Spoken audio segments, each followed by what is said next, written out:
Hey, what's going on, guys? GamerDude back once again with another Star Trek Online video.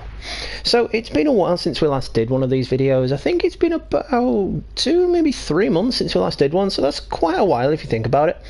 The game's had a number of updates since I last did it, but it would appear that only a couple of new things have been added, and in particular only one extra mission has been added.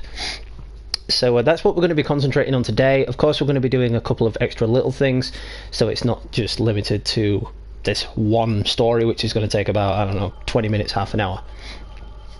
So usually I do these with Monty Burns Wakey. However, Monty Burns Wakey has been super busy these days, and he just hasn't had the time to do any Star Trek Online videos with me, which is why I haven't done them in so long.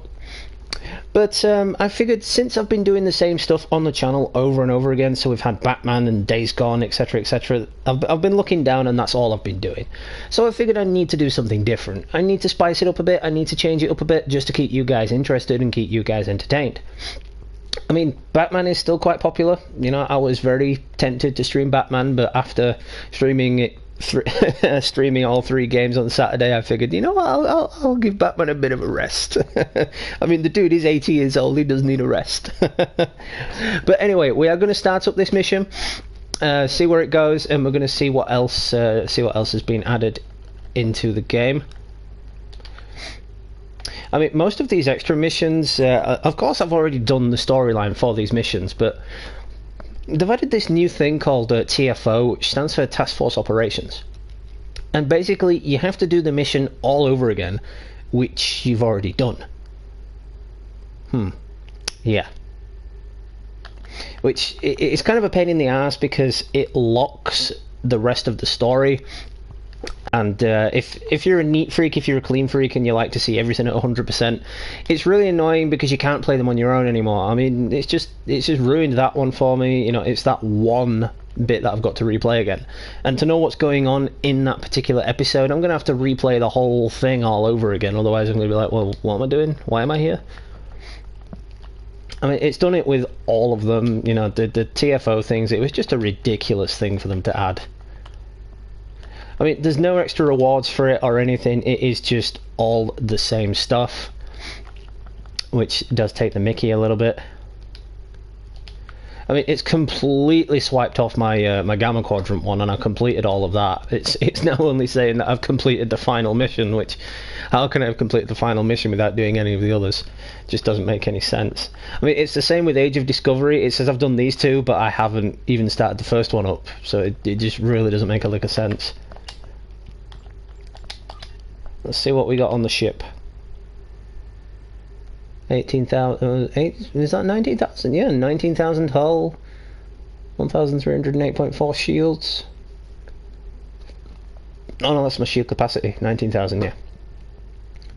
126,000 hull, not bad. Got full mastery, we've got the crew equipped. See, I'm running an anti-proton layout on my vessel, except for the quantum phase torpedoes. And of course the Kelvin Timeline photon torpedo launcher. But everything else is anti-proton. So in light of that, I've got all of the anti-proton stuff equipped, you know, anti-proton damage, torpedo weapon damage, phaser damage. Basically, you want your weapons to match your actual loadout, and if they don't, you're not going to have a good ship, basically. Got my little Type 8 shuttlecraft there.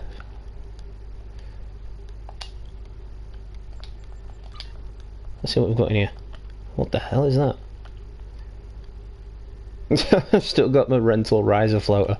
I think we can discard that now. Toy rocket. And a hollow emitter. I suppose we can do something with that at some point, but I have no idea what. Alters your ship's appearance using holographic technology. And you can equip it to a shuttle or a fighter. Can we really? Can we really? Because it doesn't really seem like we can. It's just, that's just a fucking waste, you know. It's like, oh yes, this can be equipped to your shuttle or fighter. It's like, yeah, I'm using a shuttle, can't be equipped. It's like, well, fuck you, bitch. It's false advertising, man. It's just false advertising.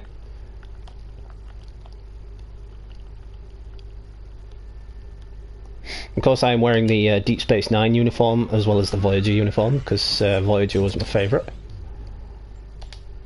Anyway, that's enough rambling. Yeah, let's start this mission up. Actually, what we got on the events? Is there anything else we can do? Arena of Sompek.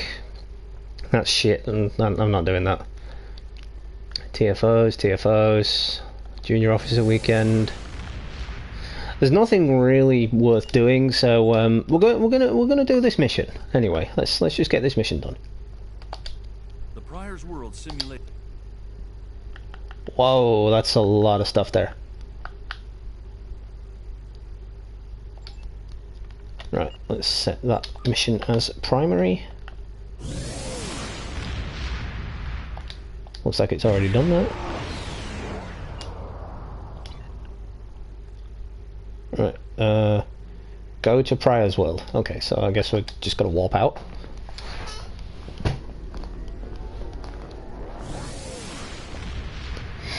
Yo, Blazin', what's up, man? Thanks for stopping in, appreciate it.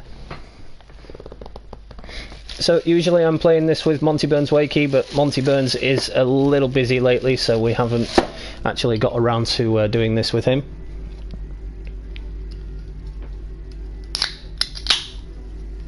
Sorry, just getting myself a drink.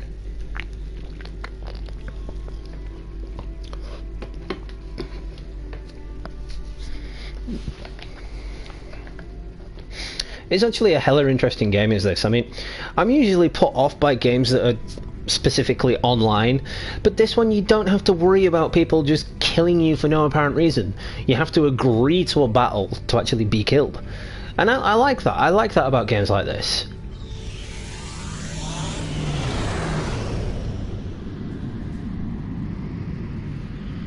You know, it's not just a giant battle royale like Fortnite or Call of Duty. You can actually make your own way around space. You can explore space.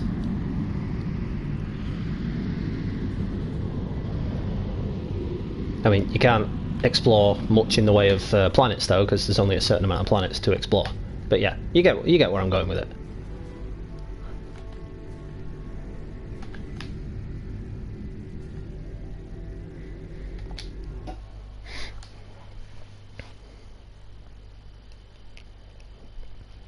Yeah, exactly, Blaze. I mean, games used to do that. If you remember back on the PS3, it was like so-and-so is about to join your game, and you could choose to kick them out or not. Stop until she's gone. We need to get in there before it's too late. Mayday, Mayday, this is the USS Baran. We're taking heavy fire and need immediate assistance. You come to save your comrades. Honorable. That just looks like a talking testicle. That is not a Klingon, that is a talking testicle. We're gonna do a Deadpool. It's a testicle with teeth. That's a car. Looks like he didn't run far after Jahula beamed him out of prison. What? No good deed goes unpunished? It's okay, just sit here talking to me while there's a big space battle going on, it's no biggie. Instead of saving a car, this wouldn't be happening. You did the best you could back there, El. Commander. A car's responsible for his actions, not you. Let's focus on doing what we can to help the Baran. Yeah, Red Dead Online is terrible, you know. There's no point even playing Red Dead Online anymore because you can't go to the bar without getting attacked. You can't walk around a town without getting attacked. It's just completely pointless now.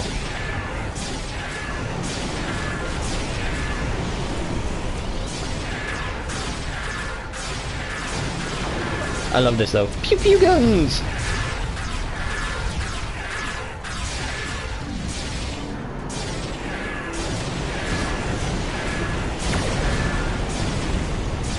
So the ship I'm using is a Sovereign class. It is, well, it's not a Sovereign class, it's an Odyssey class, sorry, but it looks exactly like the Sovereign class. It is a hella powerful ship. It is hella strong. I've got a lot of loadouts equipped to it. It's actually one of my more powerful vessels.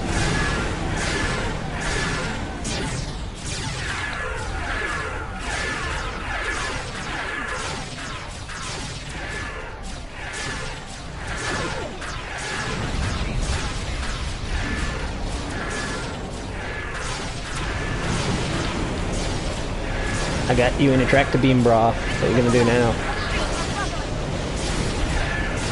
Oh, I'm supposed to be over there. Whoops.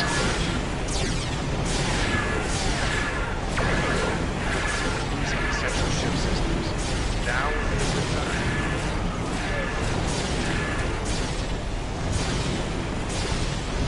That doesn't look like it's crippled. It's at 50%. It's fine. It's fine.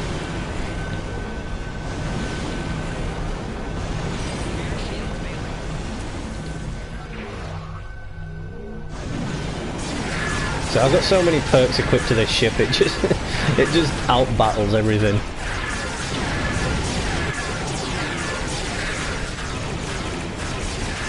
Yeah, exactly, Blaze. And Red Dead Online is just pointless now. It's like going to town. Oh, I've got a wanted level. Want to sell this particular item? Oh, I got a wanted level for it. But why? What did I ever do to you?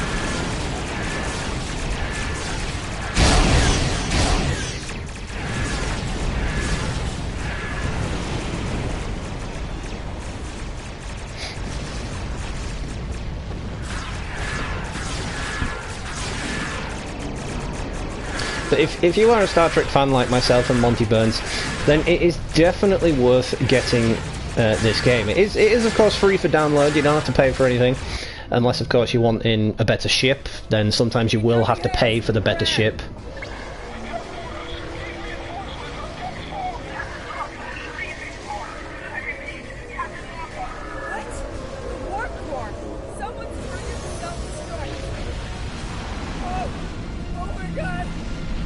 Whoops. Brand. She's gone. Go boom. Does that mean I lost?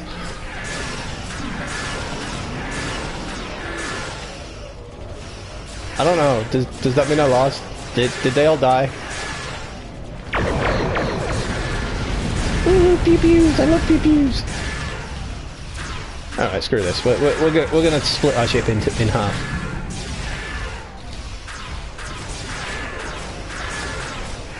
And then we're gonna crash into it, like you do. You know nothing of Star Trek. It's relatively easy to pick up the lore. I mean, if you play it long enough, if you play the game, or if you watch one of the episodes, you can pick up practically everything. You're like, right, this episode's going to be boring. They're just going to go down to a planet and fuck some aliens or kill some aliens. And then another episode you can watch and be like, well, this one's going to ensue in a giant space battle for the entire episode.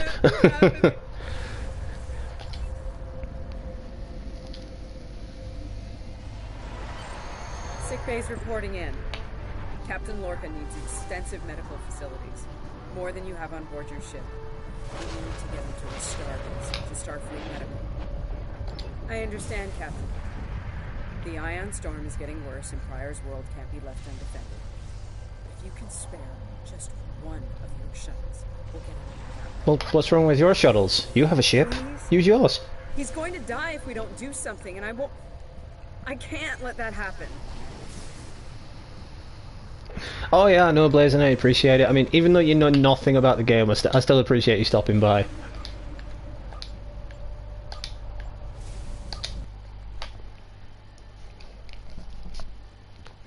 I mean, there's just something so fascinating about this creation. I mean, Gene Roddenberry, the creator of Star Trek, he saw this as our future. He saw that we would be out exploring the stars, we'd be out exploring the galaxy, we'd have these amazing ships and vessels to take us large distances.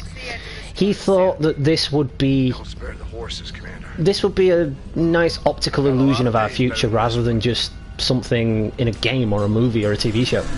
Enemy vessel on sensor. They're targeting us. Take evasive action. They're firing to disable. Exactly. Who doesn't like space games? I mean, think about Destiny, for example.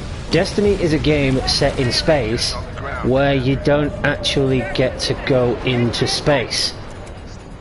I mean, what the fuck is that all about? It's like, think of this as Destiny, but including the space portion, which is much more fun.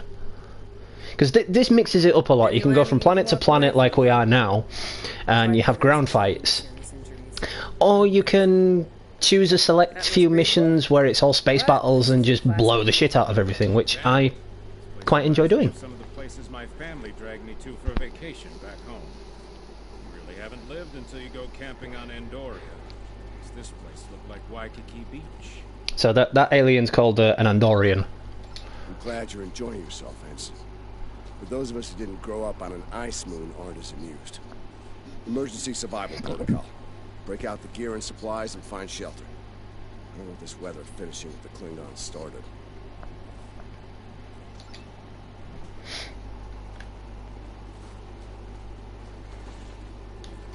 Well, you know, I'm in a futuristic world. We're in the 27th century in this game, and I am holding a Tommy gun because why not? You know, and it's actually a proper Tommy gun. It's not lasers or anything. It is a Tommy gun. It's amazing.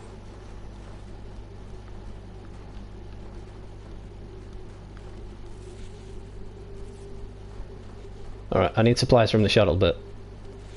Oh, okay. There we go.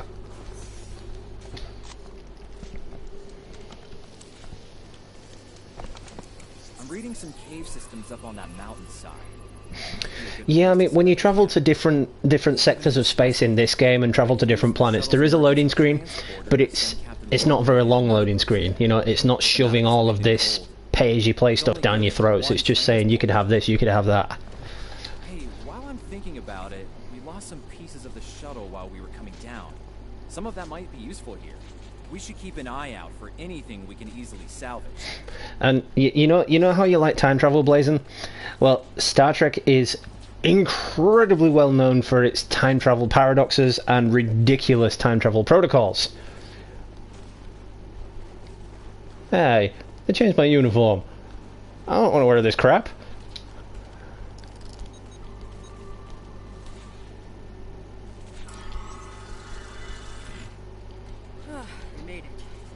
Guts to beam into a cave with an emergency transporter mostly held together with people. Yeah, it's like, for example, Blazon, one of the Star Trek episodes, I'm sure you know about the USS Enterprise. There's an episode where the Enterprise D, which is the current Enterprise, ends up encountering its predecessor ship, the Enterprise C, and in which that causes a massive time paradox in which the entire future of the Enterprise D changes, and the entire galaxy is at war because that predecessor ship came to the future.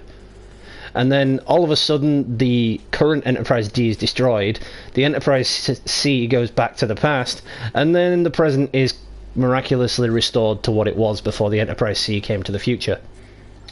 It's just another one of those time travel paradoxes that you're like, wait, so what happened? Should we worry about leaving tracks that the Klingons can follow? See those ice formations? Temperatures get high enough to thaw, then refreeze. So, the snow will probably melt enough to lose our tracks in the next few hours. Right, and if it stays cold and humid, we'll get more snow. In a way, yeah. I mean, when they do time travel in Star Trek, it is always really complicated. I mean, sometimes they even go back in time and meet themselves. Sometimes they go back in time and create duplicates of themselves. Sometimes they go forward in time, that future version dies, and then it creates an alternate future of which the past version of the future version of that person is still alive. Really doesn't make any sense at all, but time travel never does. My tricorder says there's a piece of the shuttle manifold near your position. Grab it if you can, okay? We could really use it.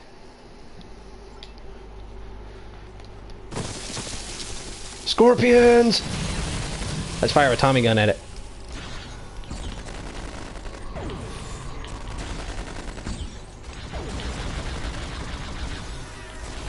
Yes, because an alien planet just happens to have scorpions on it. popping out of the snow like fucking daisies.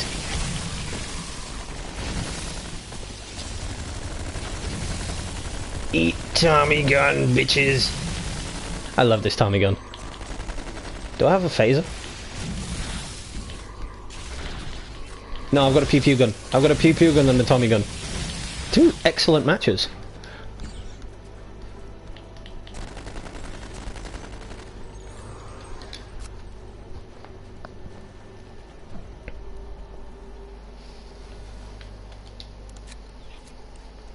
We got your widget, Kerwin.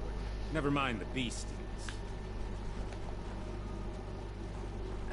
Sorry about that. I wonder if they were staying close to it for warmth. Good work. Keep it coming. We're gonna need a lot more tricks to survive. There's something really satisfying about playing a game like this as well. I mean, it's kind of a what-if scenario. It's kind of like, what if we actually could do this? I mean, obviously we can't travel faster than light, because if we did, we'd come back to an Earth like thousands of years in the future, and we'd all probably be liquefied by the time we got back.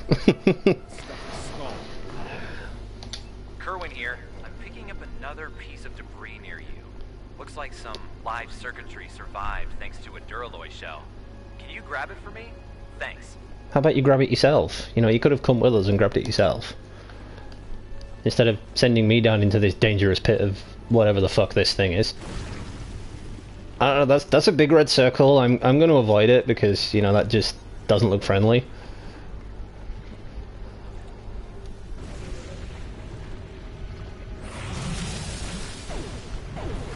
Yep, and now we're facing big giant mutant tail things. And they all just fell over for some weird reason.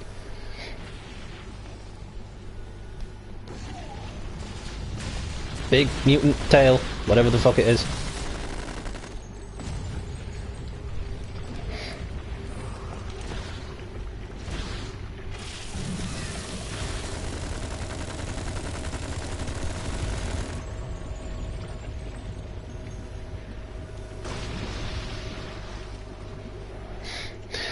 I don't know if time travel is a thing, or ever will be a thing, because you've got to create a stable wormhole in order to create the space-time bridge. And, you know, we've seen it in certain adaptations of movies and whatnot. It is impossible to create a stable wormhole like that without completely just making the Earth go... without the Earth getting sucked into it, basically.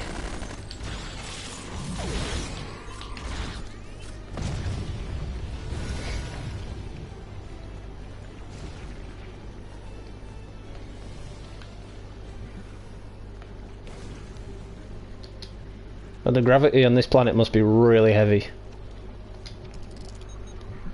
Because I can't run.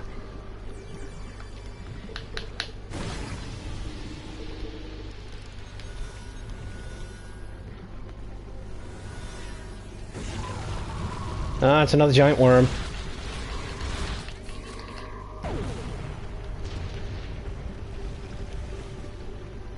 These worms are everywhere. I hate to think where this planet's rectum's been if it's got worms this bad.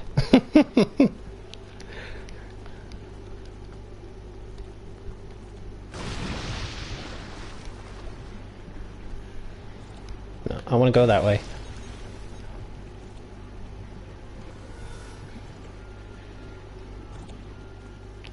This is actually an interesting mission, you know, it's weird, but hey, interesting. You see that? Over by the rocks? Yeah, I think it's another piece of the shuttle. No shit, it's just a random piece of metal. What are these marks in the ice? Tracks of some kind? We're flying around in a DeLorean. Let's not wait to find out more.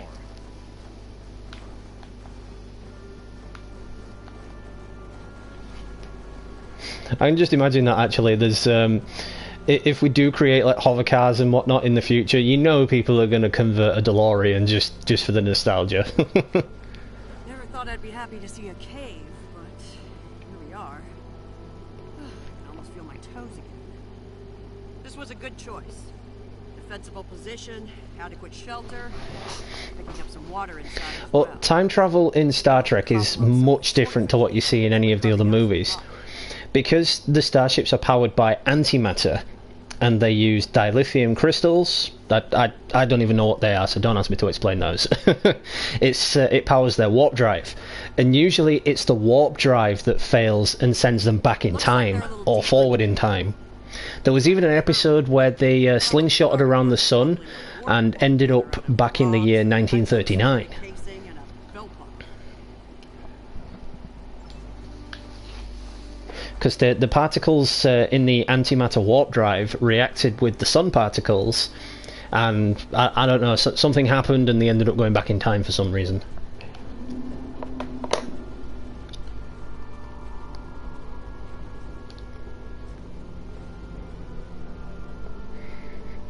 Captain Lorca's life signs are stable for now. His medical unit is functioning normally, and he didn't suffer any further wounds during the crash. Some good news for a change. Nice work, everyone. Let's set up camp.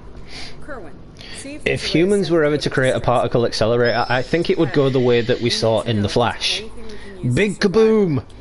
And instead of people getting superpowers, they'd just get radiation poisoning and all die.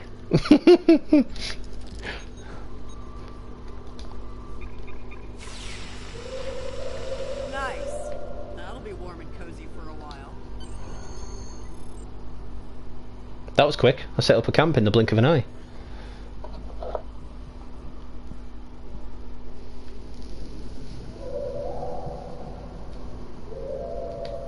Listen, I have to count on you. Landry's competent, but this might be too much for one person to manage.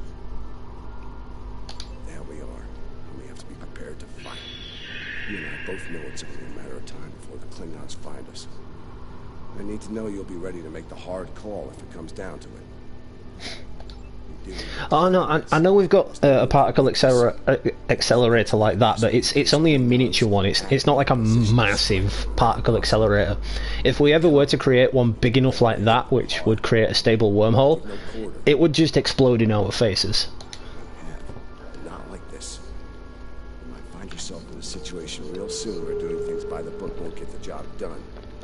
People depending on you will die. Understand? Trust you and check in on the rest of the team. You need to stay motivated.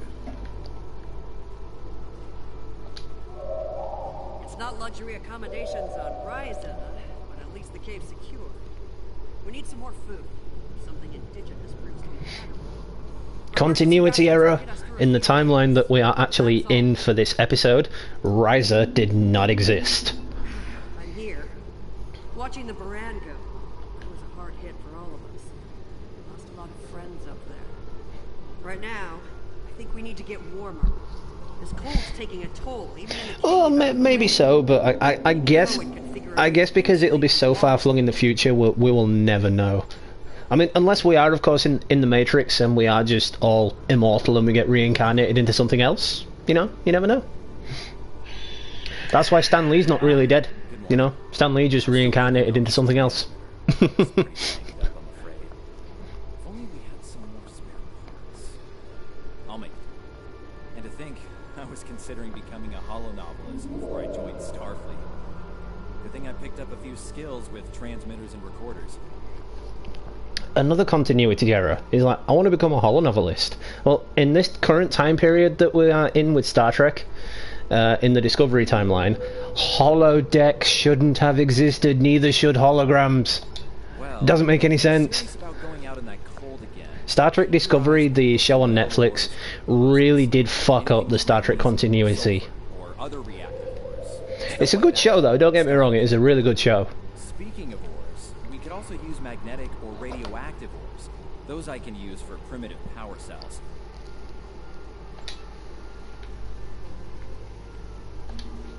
I'm mixing up some nutrient broth from our supplies. Not the best smelling stuff, but it will keep us alive. We're gonna need a lot of calories in this weather, so we should try to find more food if we can. Well, we've already seen some wildlife. We're likely to find some... I don't want to listen to your life story, just get on with it. Maybe some root vegetation. I don't know if I'd want to nibble on anything more complex. contents could be dangerous to us. You know, I wouldn't be able to take him seriously if he was talking to me. I wouldn't be looking at his face, I'd be looking at his antlers. You know, and he'd be like, dude, my face is down here.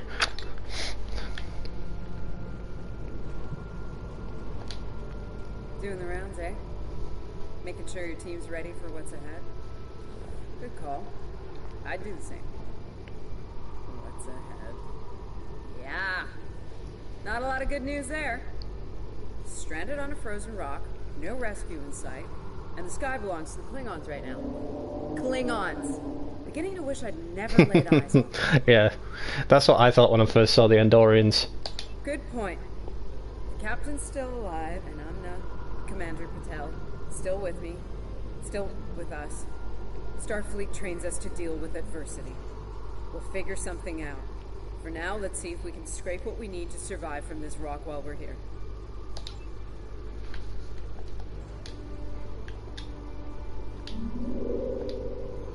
Let's bring some life to this this whole-hearty crew then. We can dance if we want to. We can leave your friends behind. I'm just doing some casual dancing. It's cool. We're stranded on a frozen wasteland. You know, I'm just gonna do some dancing.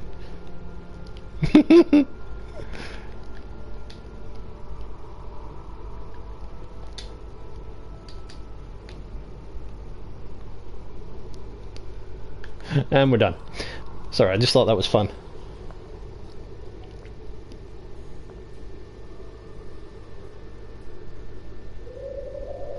Yes, we can dance if we want to. We can get your friends real high. Dude, you should totally patent that. You should totally copyright that to yourself now. Losing the Baran. It's hard. I'll give up. It's just a ship. I don't have much. You'll get given another one in a couple of weeks. But I am ready to fight for it. For them. My people from the Baran, they're my family. Starfleet, they give us tools and training, sure. But the most important thing that they give us... Starfleet sends you out into space to die while they sit behind desks and watch all the people die. You know, Starfleet isn't a very friendly organization.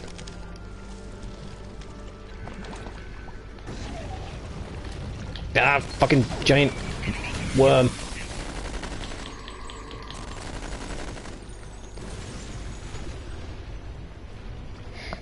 No, I never played Bloodborne. It was never my sort of thing.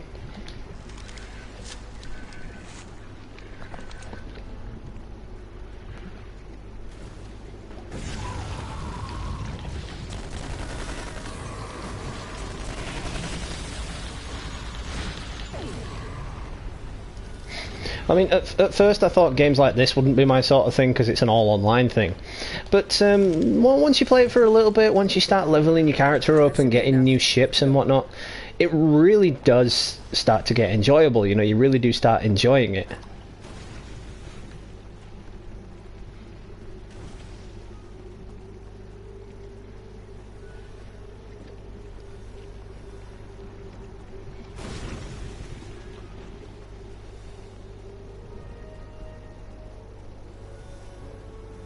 Whoa! Big monster! Very big! Ah, yeah, that's a brilliant description.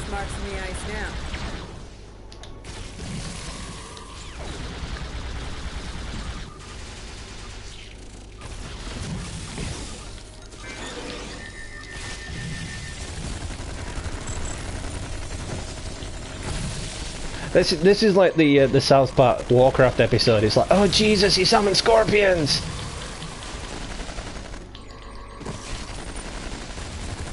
You better hope none of those come to visit the cave.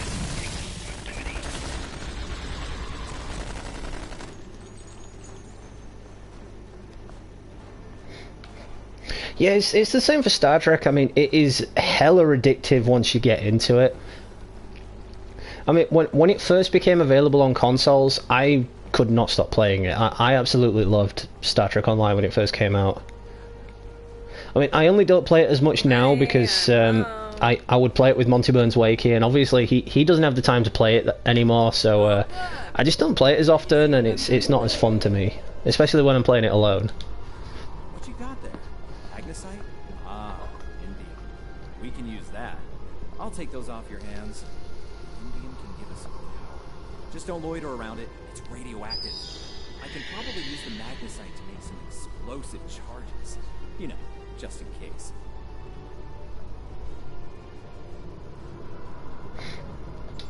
Explosives in a cave like this. That's not. Oh, nice. Bloodborne's multiplayer as well. I actually think I'm not sure. You'll have to ask him, but I think Derek Virus has Bloodborne. Unless we could burn a new way out with our phasers. Sealing off the cave entrance and finding another way out is superior to being devoured by those ice creatures you mentioned. Put the explosive near the tunnel entrance. See if you can rig up a remote detonator. Put the what in the what now? Wait, so we're gonna trap ourselves in a cave on an ice planet? That's brilliant Starfleet ideals right there. This is why so many red shirts die. With the magnesium as an accelerant and some of the gelled thruster fuel from the shuttle, they'll go up once a charge is applied. If you are a fan of Star Trek, if you're watching in the future, you will know that red shirts die all the bloody time. It's just, it's like, oh yeah, let's beam down to a planet with the main officers and a couple of red shirts. Shit. Glad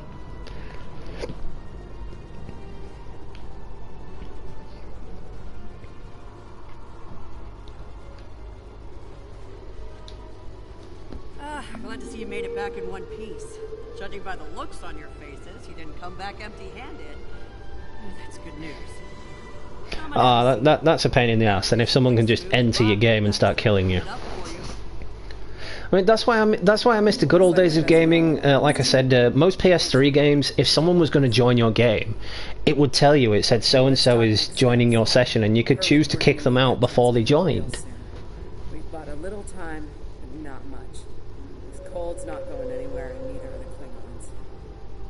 You're not wrong, but consider. We survived the Klingon ambush, and a crash landing, and those things that tried to eat us, whatever the hell they were. The captain's still with us, and we have each other. Remember, we're Starfleet. We can't give in to despair. When times are worst, that's when we need to rise to our best. Agreed. Let's not lose sight of what matters the most here. Yeah, gaming back in the day was so much more fun. It was so much simpler. I mean, because online gaming was still pretty much in its infancy on the PS3, so more concentration and more time and effort got put into the game's story as opposed to the game's online mode. Whereas these days, it's all just online based, and it's boring.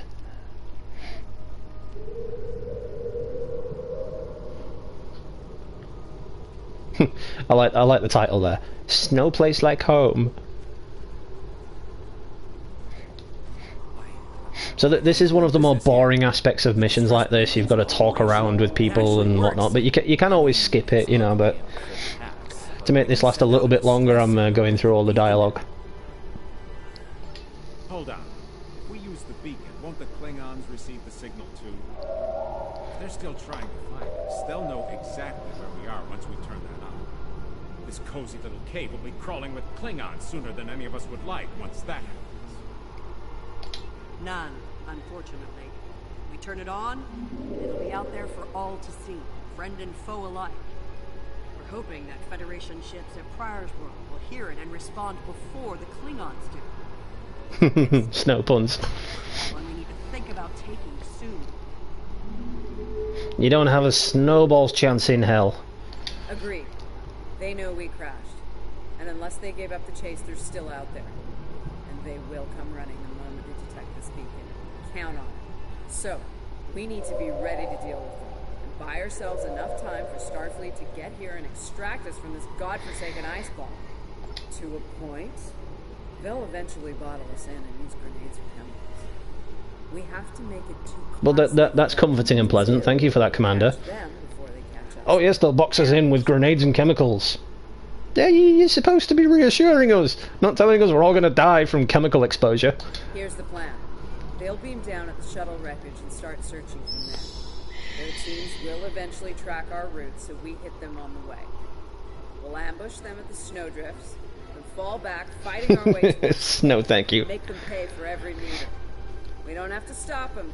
Just slow them down long enough for Starfleet. It's like there's an event in this game that goes on every Christmas called Q's Winter Wonderland, and basically you go to a winter wonderland that's just covered in snow, and I have made so many snow puns on that. It's just unreal. Let's take position by the fumaroles and make the Klingons come to us.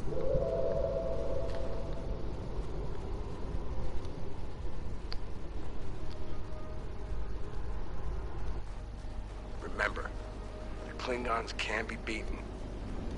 Well, yeah, they're just Meet people them with like strength. us. You just shoot them. Seize every opportunity. Give no quarter.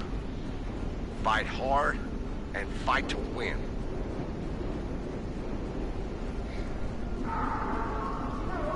That doesn't sound friendly. Ow. The fuck are these things? Little mutant polar bears?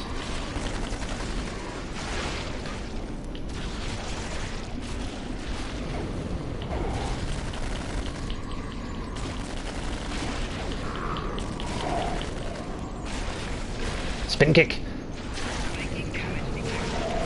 Roadhouse. Roadhouse. Roadhouse. Sorry, I just had to make the Roadhouse joke there. High ground, trying to catch them above terrain.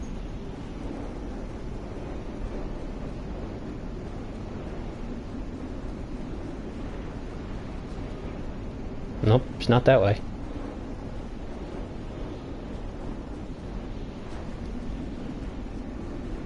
There's no time like the present unless you're time traveling. I think that's a good one. I think that works.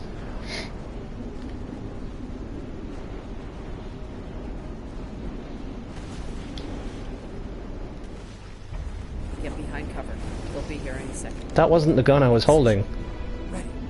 Affirmative. I see them. Wait for my signal. Let's give him hell.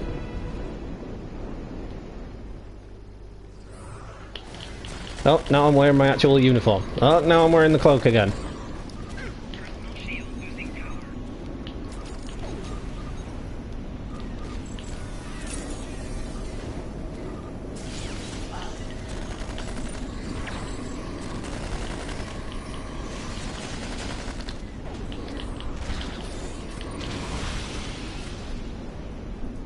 Pew pew gun!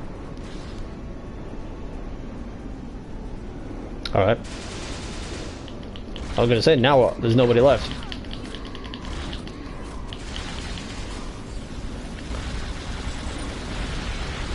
Keep up the pressure. I think one of my dudes fell down there. Can I push her off the edge? Oh no, I just phased through her. Well, that sucks.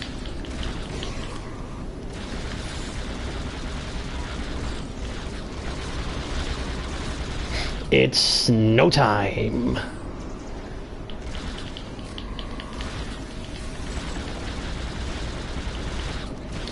Let's go back to the Tommy gun.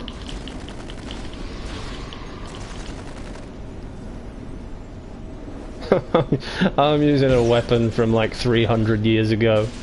And they're all dying. They're all using their pew pew guns and I'm using a 300-year-old gun.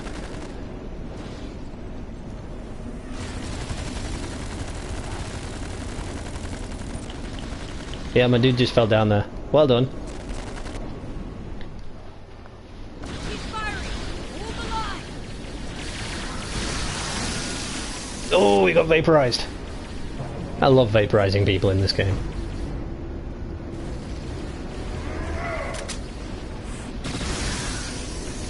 See, that was just epic.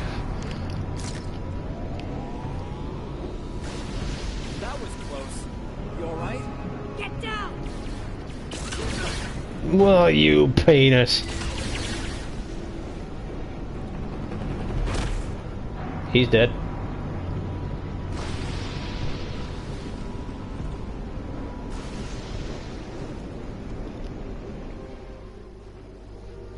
I don't think there's a snow pun for a grave.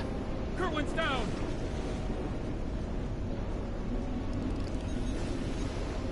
They're homing in on our signal. Head toward the cave before they flank us.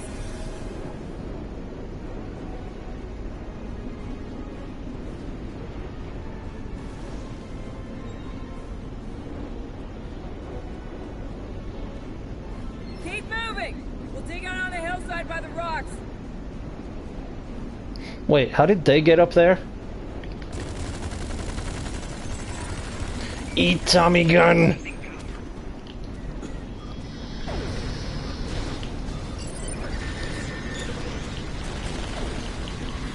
Oh yeah, my shield power is really awesome. It creates a time, sort of time dilation duplicate of myself. Can't let them reach Lorca. We won't last long out here, even in cover. Cave's gonna be our best option soon. The rest of you should be ready to fall back to the camp. It's called a temporal shield. It just creates a temporal duplicate of yourself. Watching your back. Keep the pet in reserve in case you need to withdraw. Think like a Klingon. Consider every weapon at your disposal. I'll make sure you have the time you need. Keep the captain safe. Tell my family what happened. Tell them I fought for them. And for the Federation. The Federation can suck my balls. That is literally what I will be saying. It's like, dude, they sent me out here. They haven't come to rescue us. They left us to die. They can suck my balls. Which one of you wants to die first? That dude's totally dead.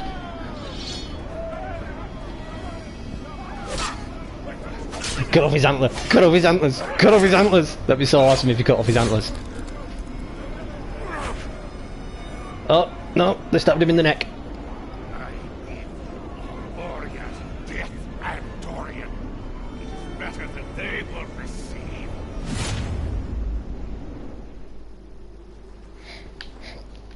See, the Klingons are a funny species. They see...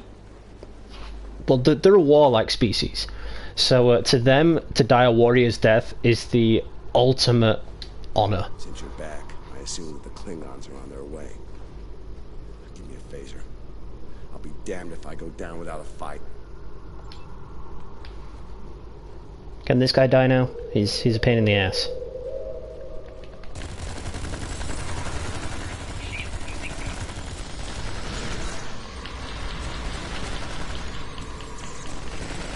You know, we have planted explosives. Can't we just blow up the entrance already?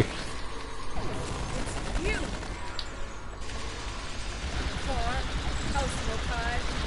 I am gonna kill you. It seems I have you caught, Starling.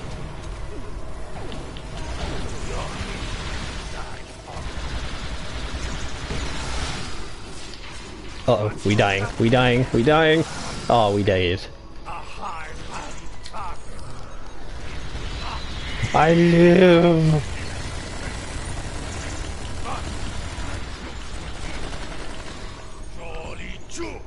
It's okay if we die in this one, because this one is just a holodeck recreation. Anything that happens in this one is not real. Oh look, a party popper. Eat foam. Yeah, yeah. Have some of that. Have some of that. Sorry, I couldn't resist.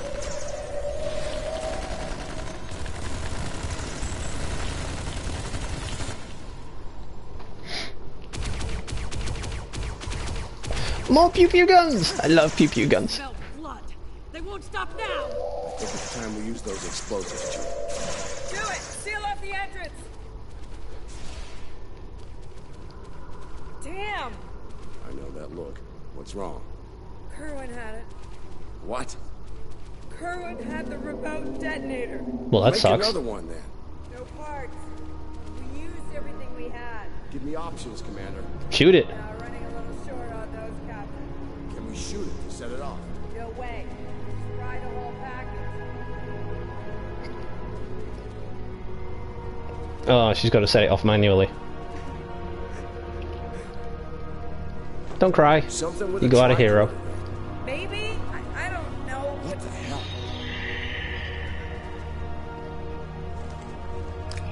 What are you doing? Come back. This is the only way it has to be done, man. Wait! No! No! They're just having a casual conversation while getting shot at by aliens. Ellen. Always.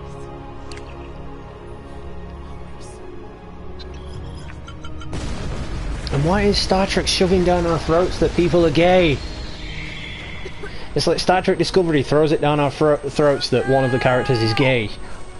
Now this is doing it. Amna, where are you? Can you hear me? Amna? Yeah, I think you've got a little piece of her in your hair there, love. Please.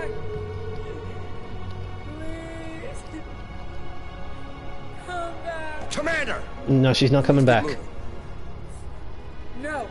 No, I'm not leaving without her. She's gone, Commander. There's nothing On left your of her. feet, soldier. Do not let her sacrifice being See, look, made. there's a little piece of her in her hair just there.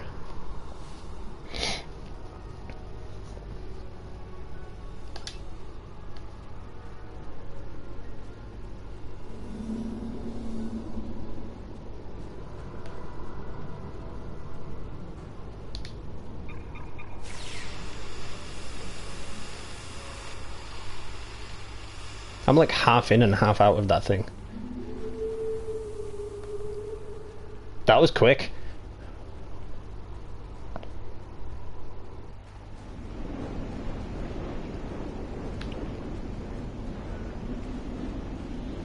Escape where? It's a dead end. It'll take a while for the Klingons to make it through the rockfall. Let's make sure we're ready when they do.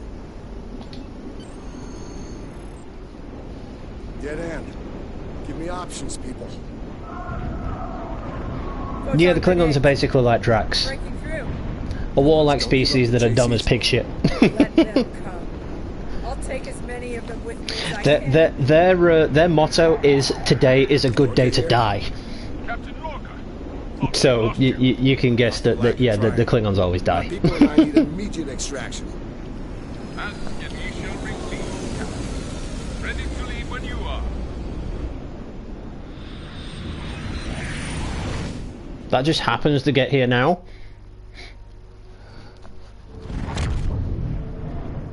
Ah, Personal log. Commander Ellen Landry. that is the Discovery She's been ship. gone for months. And every day I'm reminded of her. I even have her job now. Chief. It's bigger on the inside, by the way. To continue her work. To keep people safe. The captain's recovered from his injuries. Mostly. His eyes don't handle the light very well. But like me, he forges on. This war, the Klingons, they've taken so much from us both. For me, for the captain, only duty remains. Long-range sensors are picking up Klingon raiders in this sector. Ready for a little payback? Always. So I suppose that is canon to the Star Trek Discovery TV show on Netflix. That captain isn't the captain from our universe. He is the captain from an alternate universe, which is why his eyes are sensitive to light. Because in their universe, the universe is extremely dark and just grim, and everyone dies every 30 seconds. You know, people kill people for no apparent reason. You know, they throw them into airlocks out into space and blah blah blah. And this other version of the captain has replaced the good captain, because the mirror universe is like the evil alternate universe of ours. I don't know how it works altogether, but yeah, I just know it's an alternate universe. I think we all have an idea of what to expect if we meet them in battle now. For many, the fate of Commander Landry is something of a cautionary tale. I prefer to remember her as an officer who remained faithful to her captain and crew until the end. So I got a crappy little bat'leth, some crappy insulated jacket, dilithium that won't even power my ship to Earth and back, That was a worthless mission. Fun though. Let's see what else we got.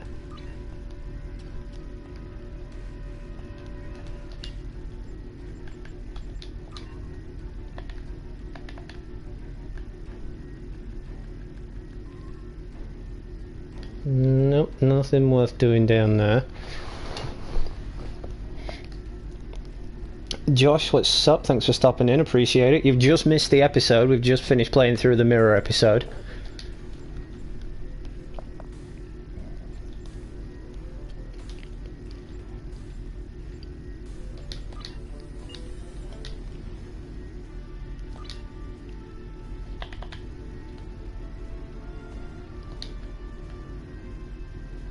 I'm not too sure if they're going to be adding another episode or not, because that seems like it's it, to be honest. 7 episodes seems around about the going rate for most of these new ones.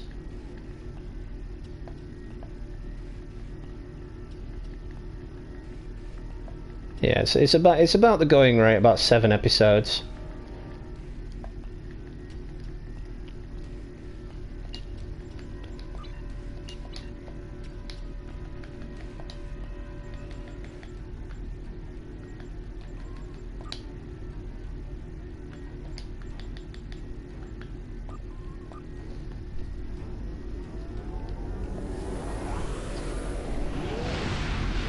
Oh, there's a lot that's been added to the game, Josh. It's actually quite interesting now, and it lines up with a lot of the Star Trek lore from Star Trek Discovery and the Kelvin Star Treks. There's even a brand new episode that follows on from the end of Deep Space Nine, and it follows the Dominion. Once again, and Odo comes back, and you know we see Weyoun come back and everything like that. It's actually a really interesting story arc. But they have added some new stuff called TFOs, which stands for Task Force Operations. And basically, what you have to do those is you just replay a chapter that you've already played before, but you have to play it with one of your friends. Really doesn't make much sense considering I played it with my friends in the first place. Right, what can we do? I don't really play this that often anymore either. Any free stuff? Nope.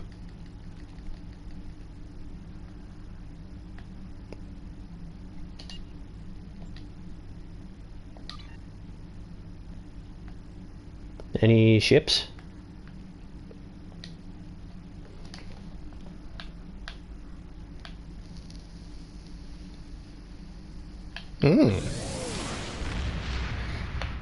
That is a bird of prey from Star Trek The Next Generation and Star Trek Deep Space Nine. I won't mind having one of those.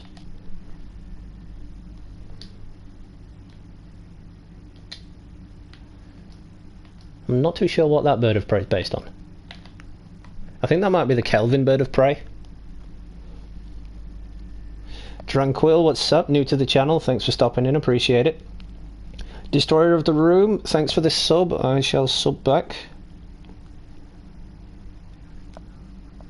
And there you go, I always sub back to new subscribers. So if you are just tuning in, you have just missed the episode, we have just played through the episode.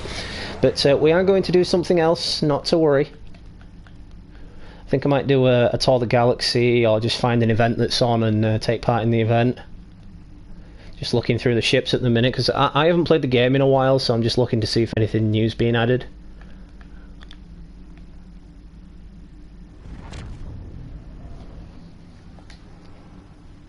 Oh, now that's a decent Klingon ship. I won't mind having that. What the fuck is that thing? It looks like a Velociraptor.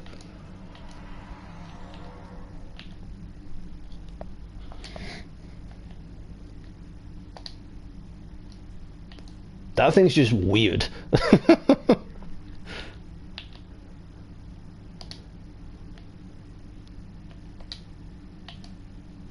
A Marauder patrol cruiser. That's a new one. I've not seen that one before.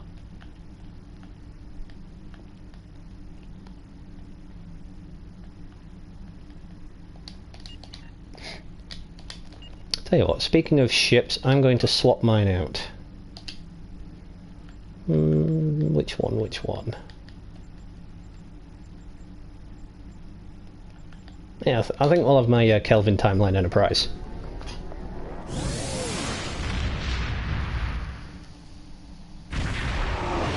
Yes, I am eagerly awaiting Picard as well. Unfortunately, Picard has been pushed back to next year, so we've got to wait a little bit longer before we can watch Picard.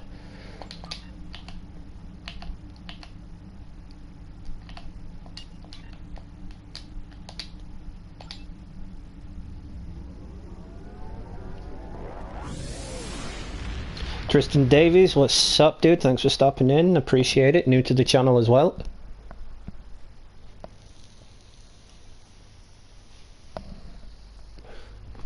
So once again, if you are just tuning in, we have just actually finished the episode that's listed in the title. So what we're going to do is we're going to see if there's any special events on. We're going to see if there's anything we can do just for the next half an hour, because that episode was a little bit shorter than I anticipated. Featured projects. That's no, I don't like the arena stuff. What's new in PvE world? Join random for extra dilithium. There's not much to do in the ways of the PvE stuff because the queues just nobody does them anymore.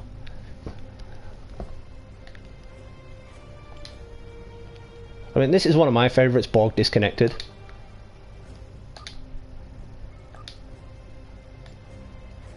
I don't want to join the task force, I want to just join.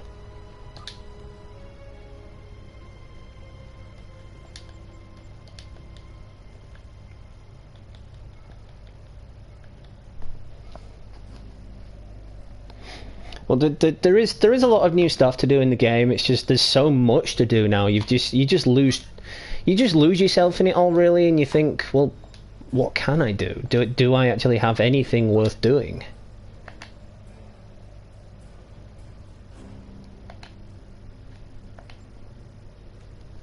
I'm seeing us online in the fleet. Wolf. Nobody. We've got 2 people online.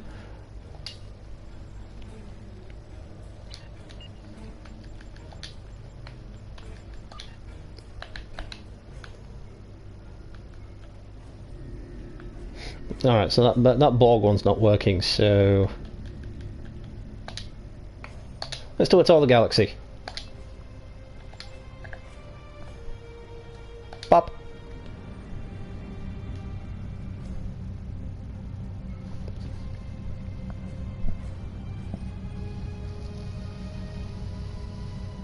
See, this ship is older, significantly older, than my Odyssey class, but it is a lot faster than my Odyssey class. The warp core I have equipped on this ship is a lot faster than the one I've got on my Odyssey ship. But the Odyssey is a big ship, so it's bound to be a little bit slower than anything in general, really. But the Odyssey is actually one of my more powerful vessels with a hull power of like 20,000 and something, and I've got over 1,500 shield capacity on it.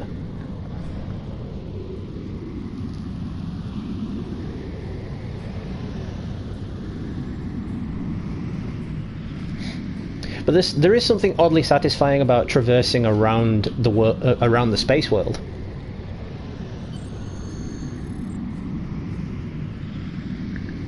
No, I don't want to go that way. I reached the edge of the universe. There's nothing beyond there. The most hilarious ship name. I think I saw one called the USS Trump or the USS Boris Johnson. But I called that lobster-looking ship Zoidberg because it just totally looks like a lobster. So Zoidberg, you know.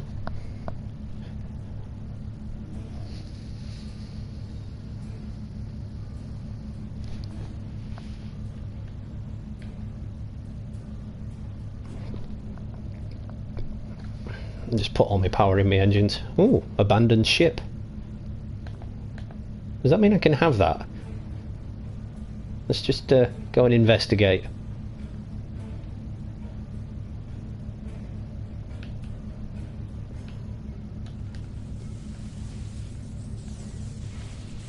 That's a Starfleet ship.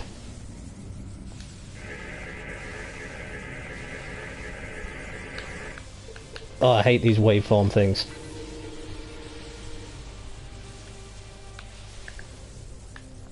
Well, we got nothing out of that. Nothing worth keeping anyway.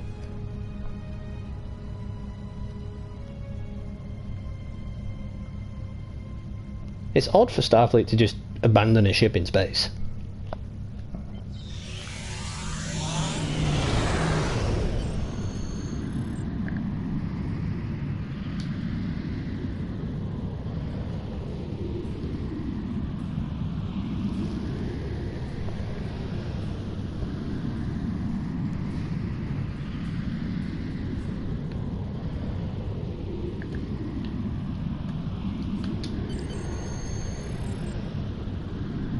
Come on, turn, turn, turn, turn.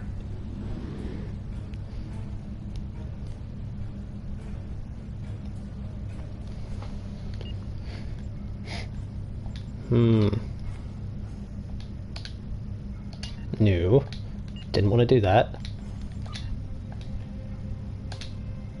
There we go.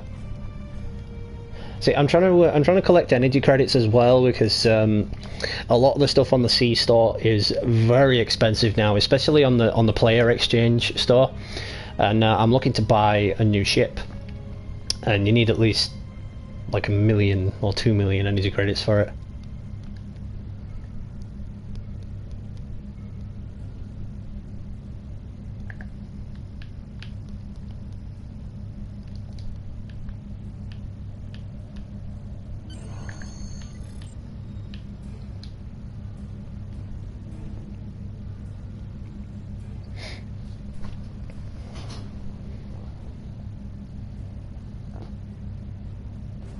Tristan Davis, thanks for the subscribe, appreciate it, dude. I will sub back.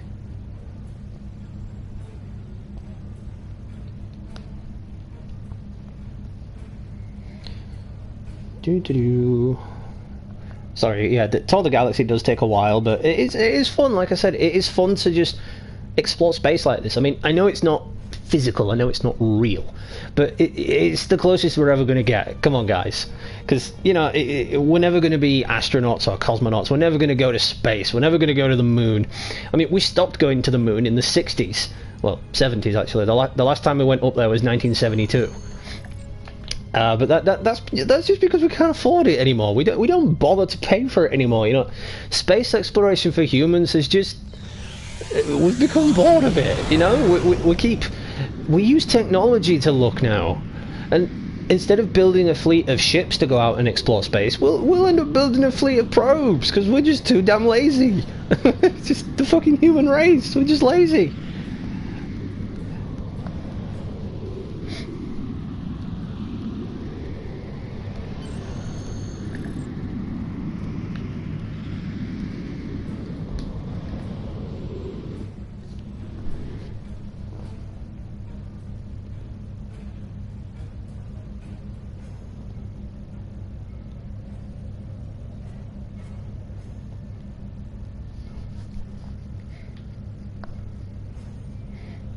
Yeah, and it was the 50th anniversary not too long ago of when Neil Armstrong landed on the moon. But like the last time we properly physically went up to the moon was 1972. I mean, now, like I said, we send out probes. We use telescopes. We have a big telescope in orbit. We have a big satellite in orbit that shows us everything out in space. Rather than doing it ourselves, we are letting technology do it for us, and that is what's really wasting an opportunity. I mean, the whole idea of Gene Roddenberry's Star Trek was to explore strange new worlds, to seek out new life and new civilizations, not to fucking build a fleet of probes and have all them do it for us. I mean, yeah, it probably saves on casualties and people won't die, but still, it's more fun to actually get out there.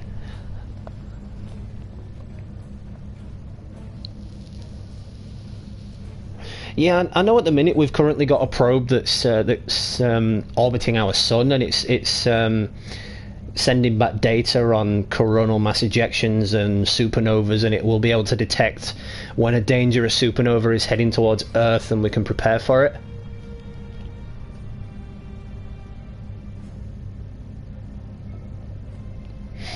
Yeah, I mean, that's what I was just saying. Like, I suppose that nobody would die, but it's a bad case of it's not fun, you know? Where's the fun? You know, you want to go out there and see it for yourself.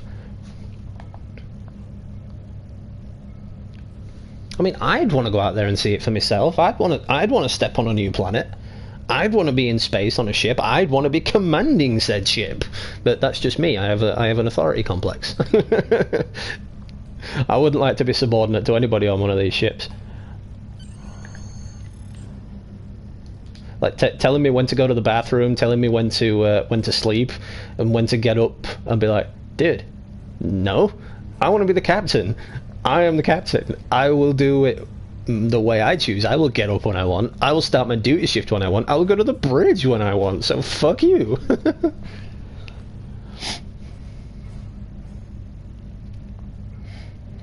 Oh, so we are going back to the moon then. We're going to the dark side of the moon this time?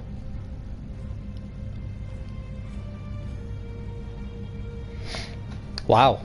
Donald Trump actually said something like that? I thought Trump didn't actually care about anything.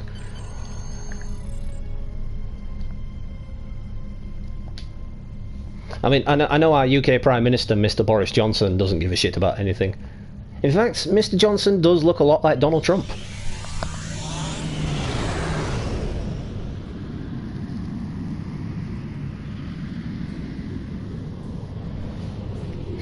So what you're seeing here, this little ray of light around my ship, is called a quantum slipstream drive.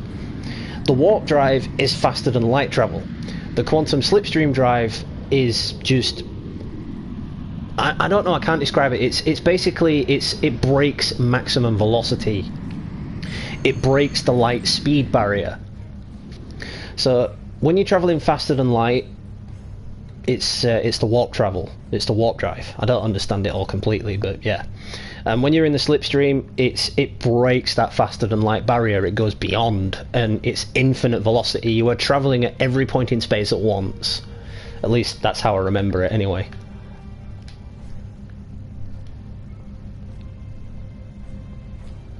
Trump wants to build a wall in space.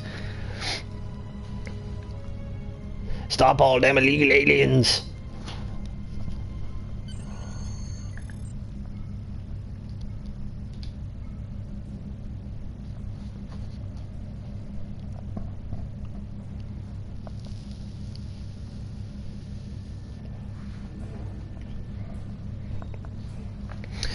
To colonize Mars, though, that would take a lot, because first we'd have to build a ship that would be capable of traveling there. I mean, I know Mars is only our next door neighbor, but it's not like we can see it from our planet. It is still quite a ways away. We would have to build a ship that's capable of getting there. We would have to build an engine with enough thrust and power to get us there and back, because, you know, if it's a one-way trip, those people would just die on Mars, because there's no way that you can live your life on Mars. It's just physically impossible. Third, they would have to lower something down from orbit, which means they would need a significantly large vessel to do so, because it'd have to be some kind of orbital habitat. It doesn't seem practical for us to colonize Mars.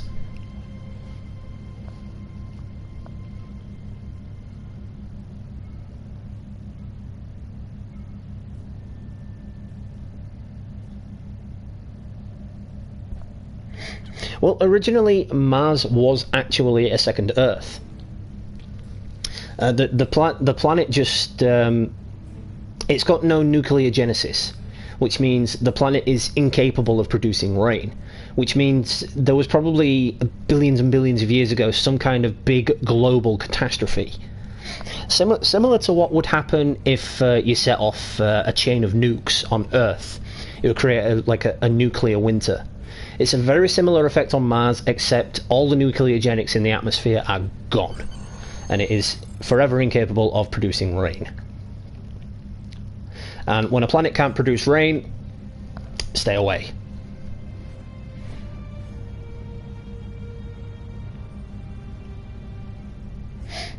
Oh yeah, no, I know you can see it if it's in the right spot. It just looks like a red star. But what I mean is, like, we can't see it as if we're looking at it outside of our window. Is what I mean. You know, we can't see it as if we're seeing the moon, for example. It is just so far away. I mean, like I said, I know it's basically our next door neighbour, but it's not exactly like we can just knock on Mars's door and ask for tea, is it?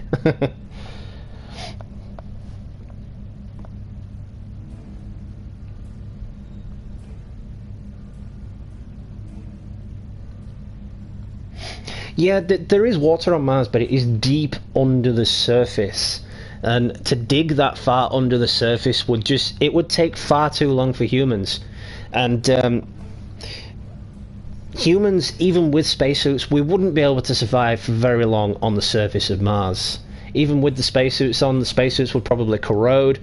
There's a chance of damage. There's the sandstorms on Mars to take into account. There's the high radiation to take into account. They would need to build a significantly more advanced spacesuit than the ones that we've currently got.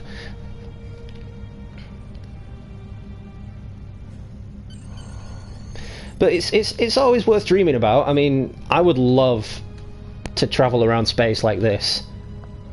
I mean, I wouldn't want to sit in a control room at NASA and be like, yep, I'm just watching the probe go through the solar system. This is really interesting. You know, then you stop and look at your watch, and it's like, oh, it's done? Okay.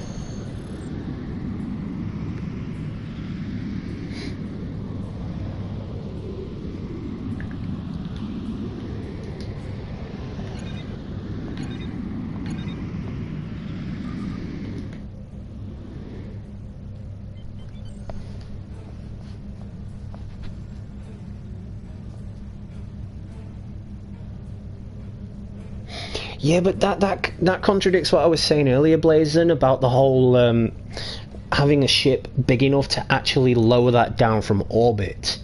It just wouldn't be practical. It wouldn't be possible, because we wouldn't even be able to create that much thrust on Earth to get that up into the atmosphere.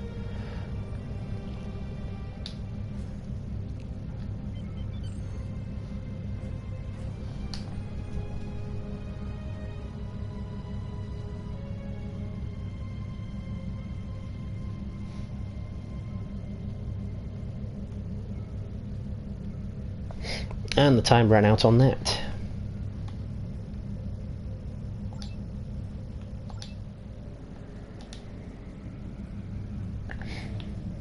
So let's travel back to Earth.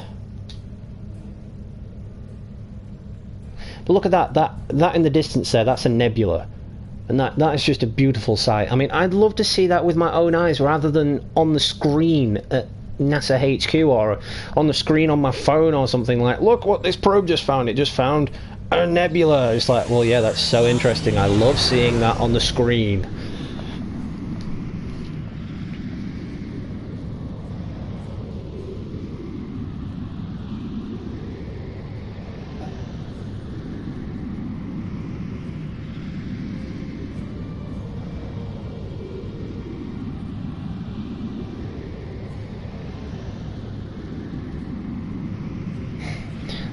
I suppose so, but it still means we'd have to create a ship that's significantly advanced enough to carry all that weight, because we'd have to take into account weight, thrust, balance, distance, fuel, and it's just, I think for the time being, it is beyond our capabilities. I just don't think we can do it.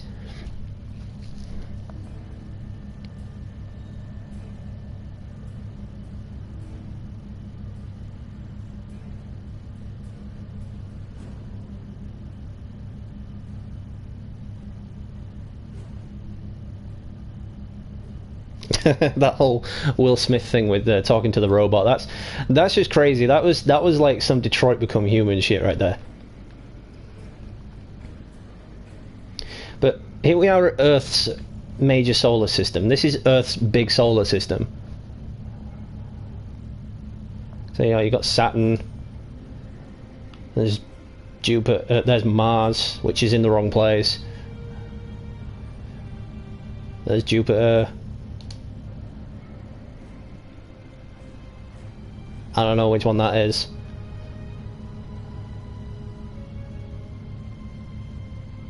I think that's Mercury.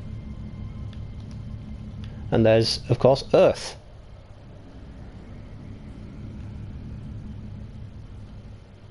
It is just a tiny ball compared to all the other planets in our solar system, which weirdly happen to be barren and lifeless. But compared to every other planet that you come across, Earth is puny. It is just a puny little ball. And yeah, it's also missing the moon. But you know, let's just forget that.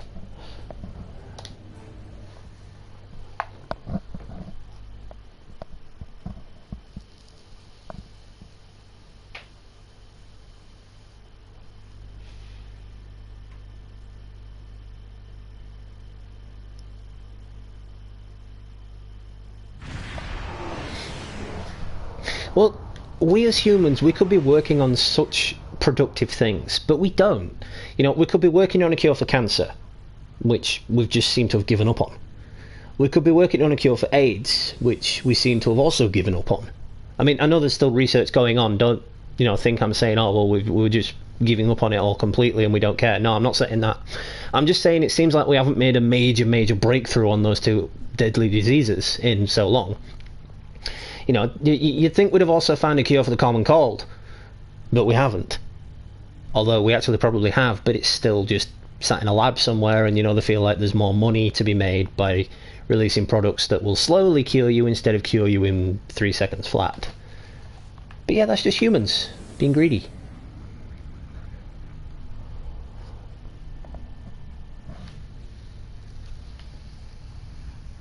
Well, the one thing that's accurate in this game is the distance from the Earth to the Moon. I mean, obviously you can see the Earth there, and the Moon is all the way over yonder.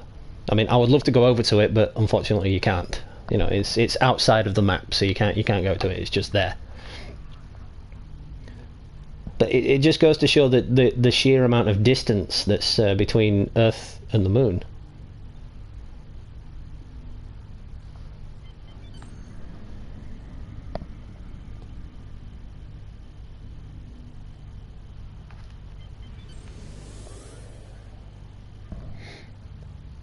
Maybe so, Blazon, but it just seems to me like we've given up on the space race. You don't hear anything of it anymore, and it just seems like we've given up completely.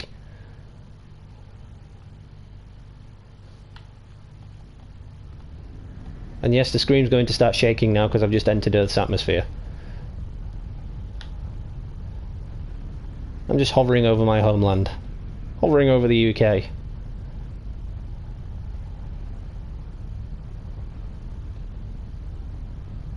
Just need to get out of the atmosphere or the ship will be crushed.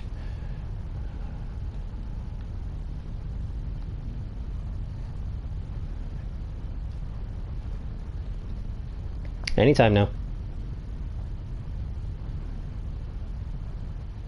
There we go.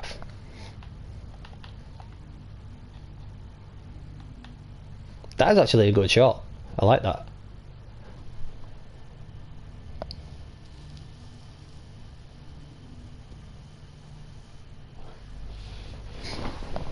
Yeah, I know. I heard that we were sending people to Mars, but if you think about it, we can't go because for now it would be a one-way trip, and as I said earlier, we would just die.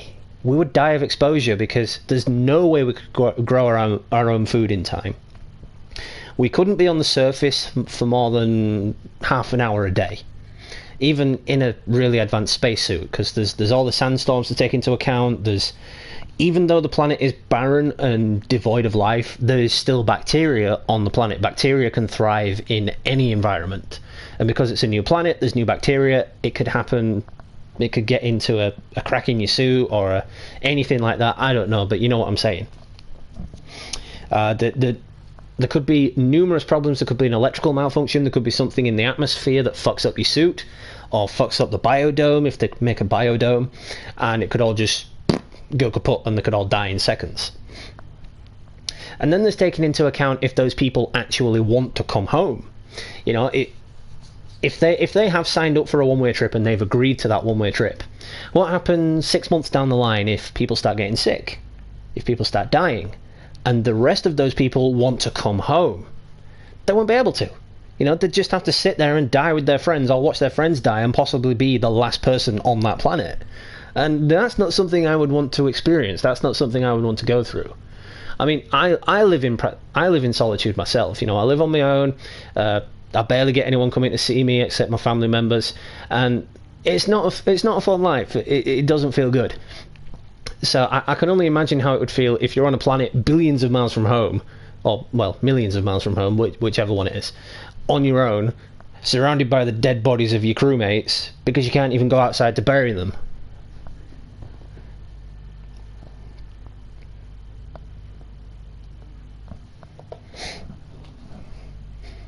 No, I think we definitely stopped going up to the moon. It costs too much money now. I mean, I think I remember, didn't Obama say once that he wanted to send people back up to the moon, but there was a money issue surrounding it, so it never happened.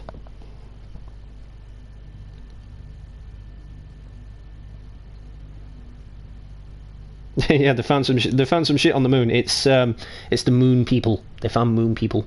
There's moon people on the moon. Or it could be a Doctor Who thing. The moon's an egg. In the words of Peter Capaldi, the moon's an egg. And, you know, it's a big, giant creature inside the moon, and it's going to hatch and then lay another egg, and then we have a new moon.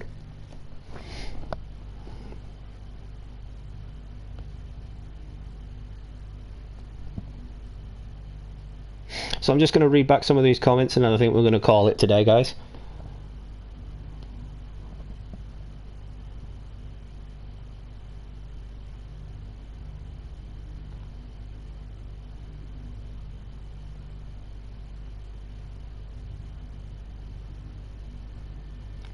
That's very true. I mean, bacteria is, in essence, a form of life. I mean, take into account the Titanic, for example. It's probably going to be a bad example, but bear with me. The Titanic is 2.5 miles down at the bottom of the Atlantic Ocean. However, life is thriving down there. Hence, the rusticles on the ship. It is a form of bacteria eating and thriving and living off the iron in the ship. And if bacteria can survive in an environment like that, where the pressure can just crush you like an egg, and then it tells you that bacteria can survive anywhere. I know that was probably a bad example. I didn't describe it as well as I thought I would, but you get what I'm saying. You get what I'm saying.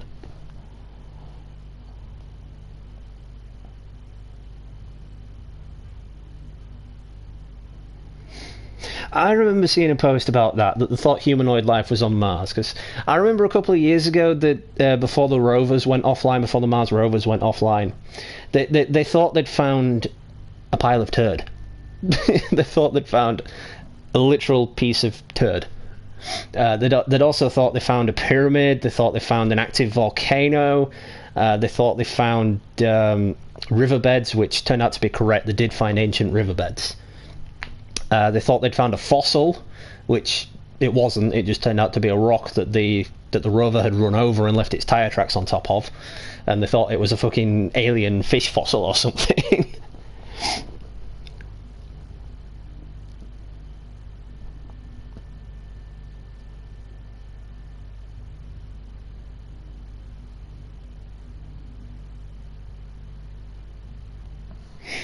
Yeah, I mean, it's like I've said numerous times, I don't think people can go to Mars. I don't think we will survive on Mars. Even if we have everything provided for us on the ship or in a biodome if it's lowered down from orbit, even if we've got some form of growing our own crops in said biodome, it wouldn't work. We would just die of exposure. I mean, the simplest of malfunctions, I don't know, a solar flare could knock out the power, because Mars's EM field, the same field that's around our planet that protects us from solar winds and whatnot and solar flares, isn't as strong as Earth's.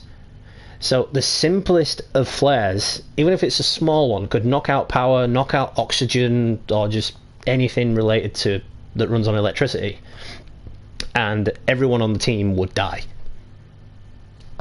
It's the same if they go out on the actual planet. The spacesuits just would not survive.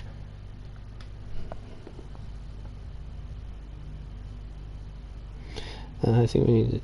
Yeah, I think we need to explore more of the ocean as well. I mean, we've only explored, I think, about 7% of our oceans on the planet, and it's a real shame if you think about it, because the ocean is a vast unexplored region.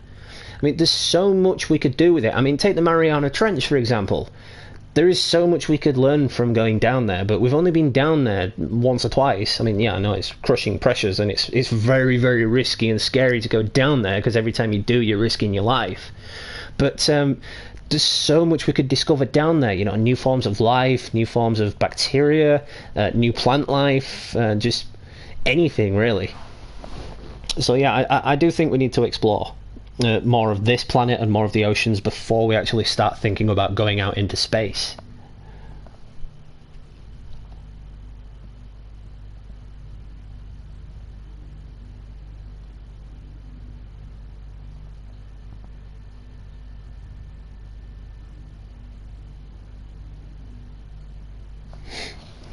I suppose so, but take Star Trek, for example. There's a planet called Risa, and Starfleet turned Risa into a pleasure planet. Basically, they put artificial climate controls on it, so it's always sunny, it never rains, it's got a ravenous day and night cycle, about 9 hours apiece. They stopped the volcanoes erupting, they stopped the earthquakes, etc., etc. Basically, Starfleet terraformed that planet to be a pleasure planet. And if we ever develop that kind of technology, then I believe we could terraform a planet the same way in which Starfleet terraformed Risa, which was, in fact, a barren, lifeless planet which nobody would have thought to even look twice at if they were passing by.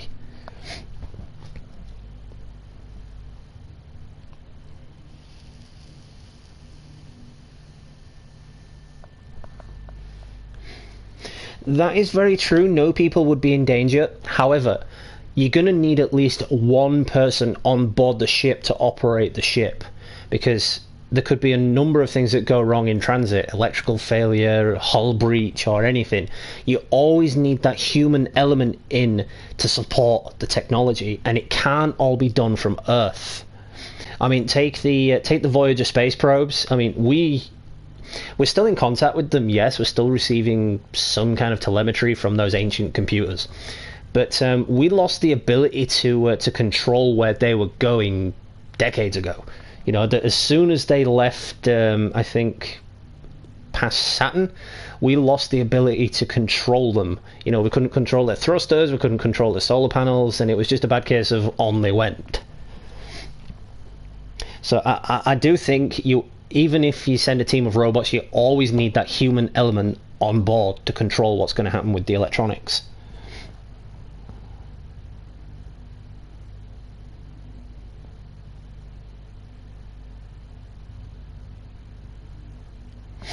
Well, in terms of technology, to say it's 2019, and yeah, we have seen some miraculous breakthroughs in technology, like the VR headset, for example.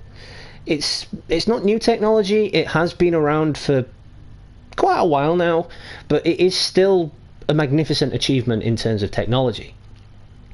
But other than that, where have we really gone in terms of technology? I mean, phones, they just keep releasing the same phones over and over again, just slapping a new name on it, like the iPhone 11 Pro. It's basically the same as the iPhone 11, or the iPhone 10. It's the same as the iPhone 9, or the iPhone X. It's the same as the iPhone 11. It's just, the thing is, we are not expanding forwards in technology. We are actually going back. When cell phones first became a thing, they were the size of your hand. They were bricks, basically. And then a couple of years later, they evolved. You know, they became smaller, they became pocket-sized, they were flip-up phones and whatnot. And then a couple of years after that, we reverted back and made them bricks in the size of your hand again. It's like we are going backwards. We are not going forwards.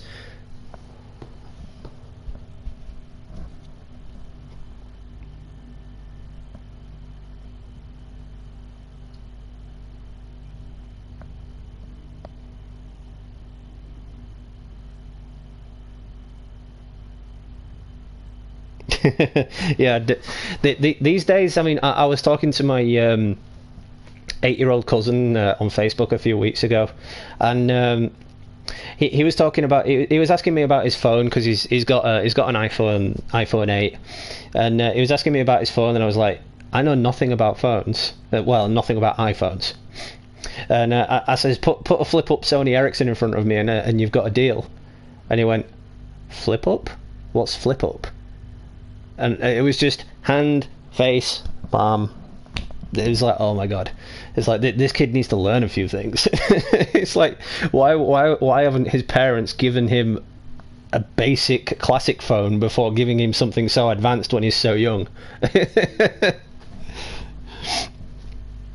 But yeah, guys, I think I'm going to call it there. I've been rambling long enough. I've been talking crap, basically. You know, I mean, I don't even know what I'm talking about half the time when it comes to space exploration and whatnot. But when you're playing a game like Star Trek, it is always worth talking about space. You know, because you think to yourself, what if? You know, what if we could do this? You know, what if humans could actually travel into space on ships like this and just enjoy ourselves, really, and not kill everything in sight.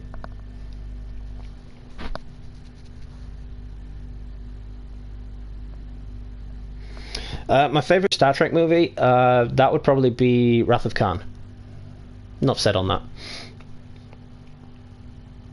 that. So yeah, guys, I am going to definitely call it there. So thanks to everyone that's been active in chat. We've received 2 new subscribers today, so let me just give them another quick shout out before we leave. Let's see if I can find them in the chat. We got Tristan David and Destroyer of the Room. Thanks for subscribing, guys. I do appreciate the support. We had a newcomer to the channel, Tranquil. Thanks for stopping in. Even though you've probably only stopped in for a couple of seconds just to say hey, I still appreciate it. Josh the Meerkat, thanks for stopping in. Always appreciate it. Blazing710420, once again, always appreciate you stopping in, dude. Blazon's on the gaming community, he's on the 420 community, and he does reviews on the CW network. I do recommend you check him out. He'd appreciate any love and support you guys can give, and he always gives shout outs in his chat and his live streams as well. Yeah, just thanks again to everyone stopping in. We're at 3 likes on the video. We're now at 969 subscribers as well. 69. We've got to get 1 more subscriber or we're just going to get so many jokes off that. You know, there's going to be so many 69ing jokes now. We need 1 more subscriber. Is anyone watching? Can someone just sub? But yeah, so thank you so much, guys. I still appreciate it. We're climbing so much closer to that goal of 1K. I really want to try and get there for the end of the year because I can start live streaming from my phone and from my laptop again, and I can start doing those Gamer Dude chat and hangout streams again, just to get more active with you guys, to talk to you guys on like a personal level, not face to face, but face to screen, you know what I mean? So like I can just talk back to you straight away instead of something like this where we're playing a game and I'm just sat here doing nothing in a game. But tomorrow, of course, as you know, is my annual day off from streaming. I have also decided to take Sundays off until I'm able to replace The Walking Dead. I still can't believe I was outbid by 2 pence on it on eBay. It's like the countdown was literally at 7 seconds, and my bid was down. I was ready to get it, and then at the last second, someone bid 2 pence. I was like, "You mother trucker!" It's like, you bastard. You know, it was one of those moments where you just think to yourself, why?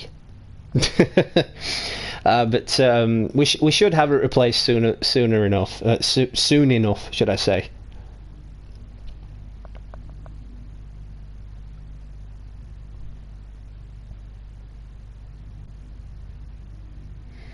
Yeah, that's happened to me a lot when I've been bidding on stuff. I mean, that's usually why I buy my stuff from Amazon now instead of eBay.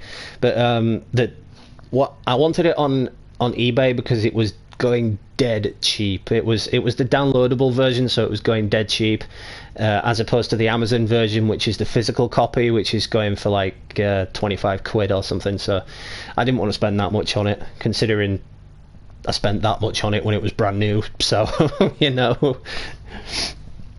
But yeah, once again, thanks for 4 people being active in chat. I do appreciate it. Is your Snap Gamer Dude UT? I'm not sure I understand that, Connor. What do you mean?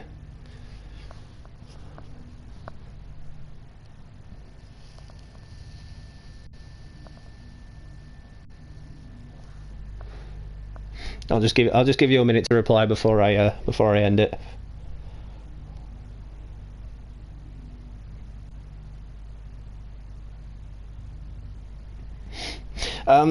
I have Snapchat, but it's my personal account to me, so I don't give that out over my my YouTube channel.